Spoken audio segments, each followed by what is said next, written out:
பிஸ்மில்லாஹிர்ரஹ்மானிர்ரஹீம். அஸ்ஸலாமு அலைக்கும் வரஹ்மத்துல்லாஹி வபரகாத்துஹு. அண்மையில் என் மீது குற்றம் சாட்டப்பட்டுள்ளதாக கூறி காத்தாங்குடி போலீசார் அழைத்த வேளை அவர்களுக்கு மதிப்பளித்து நான் 15 நிமிடங்களுக்குள் எனக்கு அழைப்பு ஏற்படுத்தி 15 நிமிடத்துக்குள் அங்கே சென்று விட்டேன். நான் எங்கே ஓடவும் இல்லை, ஒழிக்கவும் இல்லை. அந்த இடத்துக்கு சென்று அதன் பின்னர் நான் மட்டக்களப்பு நீதவான் நீதிமன்றத்தில் மாண்புமிகு நீதிபதி அவர்களால் பிணையில் விடுவிக்கப்பட்டேன். ஆனால் இந்த விடயங்களை பல விடயங்கள் திரிவுபடுத்தி பல ஊடகங்கள் வெளியிட்டிருந்தது.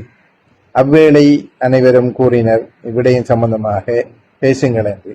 நான் கூறவில்லை. காரணம் என்னவென்றால் நான் சட்டத்தை மதிப்பவர், நீதிமன்றத்தை அவமதிக்க முடியாது. அந்த அடிப்படையில் இந்த வழக்குகள் சம்பந்தமாக நான் எந்த விடயமும் வெளியில் ஒலியோ அல்லது ஒளி மூலமோ நான் கூற முடியாது. அந்த அடிப்படையில் நான் எந்த விடயம் வழக்கு சம்பந்தமாக இதில் பேசவில்லை.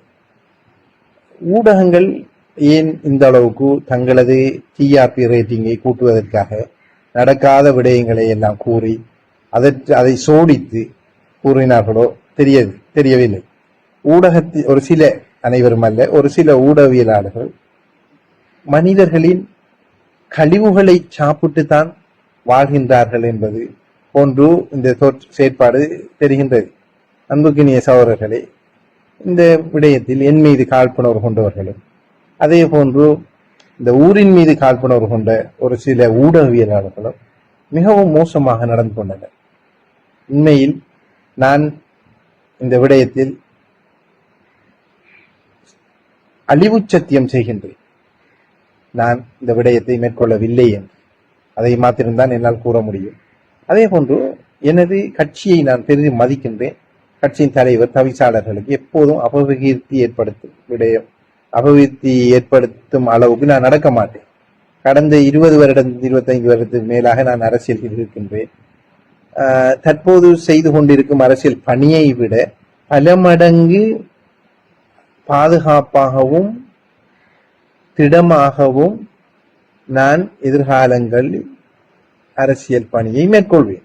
காத்தாங்குடியில் நடக்கும் அபிவிருத்திகளில் ஏற்படும் பிழைகள், அதே போன்று லஞ்சம் ஊழல்கள் எங்காவது நடந்தால் அவற்றை வெளிக்கொண்டு வருவேன். அதில் எந்த மாற்று கருத்தும் இல்லை. அதை யாரும் தடை செய்துவிட முடியாது. அன்புக்கினிய சகோதரர்களே, அரசியல் பழிவாங்கல்களோ அல்லது ஏனைய பழிவாங்கல்களோ மிகவும் கேவலமான முறையில் பழிவாங்கப்படக்கூடியது என்பது ஒரு கோழைகளின் வேலை. நேருக்கு நேர் நின்று ஒரு கருத்தாடல் செய்வதுதான் உண்மையில் ஒரு சிறந்த அரசியல் பண்பாகும். அந்த அடிப்படையில் அல்ஹம்துலில்லாஹ் நான் எனது மக்களோடு மேலும் பணியாற்றுவேன். அதில் எந்த மாற்று கருத்தும் இல்லை.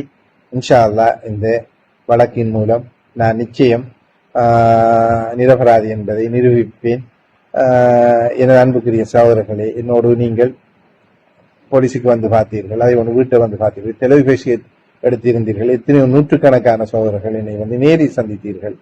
அல்ஹம்துலில்லாஹ் உங்களது தயவும் உங்களது நம்பிக்கையும் எப்போதும் நான் வீண் போகாது. இன்ஷா அல்லாஹ் அல்லாஹ்விடம் துஆ செய்வோம். அதே போன்று எனது உளவியல் ரீதியான பாதிப்பு, எனது குடும்ப உளவியல் ரீதியான பாதிப்புக்கும் அல்லாஹ்விடம் பாரம் சாட்டி அழிவு சத்தியம் செய்கிறேன். நன்றி, வசலாம். நாடறிந்த உலமாவும் ஹஜ் உம்ரா வழிகாட்டலில் நீண்ட கால அனுபவமும் கொண்ட மௌலவி அல் ஹாஜ் MAM மஸ்ஊத் அஹமத் ஹாஷிமி JP அவர்களின் தலைமையில் புனித ரமலான் மாதம் உட்பட பிரதி மாதமும் ஒரு உம்ரா குழு அழைத்துச் செல்லப்படுகின்றது. அல் மனாசிக் டிராவல்ஸ் பிரைவேட் லிமிடெட், அல் மனாசிக் காம்ப்ளெக்ஸ், சர் ராசிக் ஃபரீத் மாவத்தை, காத்தான்குடி 3. தொலைபேசி இலக்கம் 0790001115 0779000115. அல் மனாசிக் ஹஜ் உம்ரா வணக்க வழிபாடுகளின் நாமம். நம்பகமான செய்திகளை உடனுக்குடன் தெரிந்து கொள்ள ஸ்பாட் நியூஸ் 24 முகநூல் பக்கத்தை பார்வையிடுங்கள். அதுபோல எமது www.spotnews.lk இணையதள பக்கத்தில் முழுமையான செய்திகளையும் பார்வையிடலாம். உண்மையான செய்திகளுக்கு ஸ்பாட் நியூஸ் 24.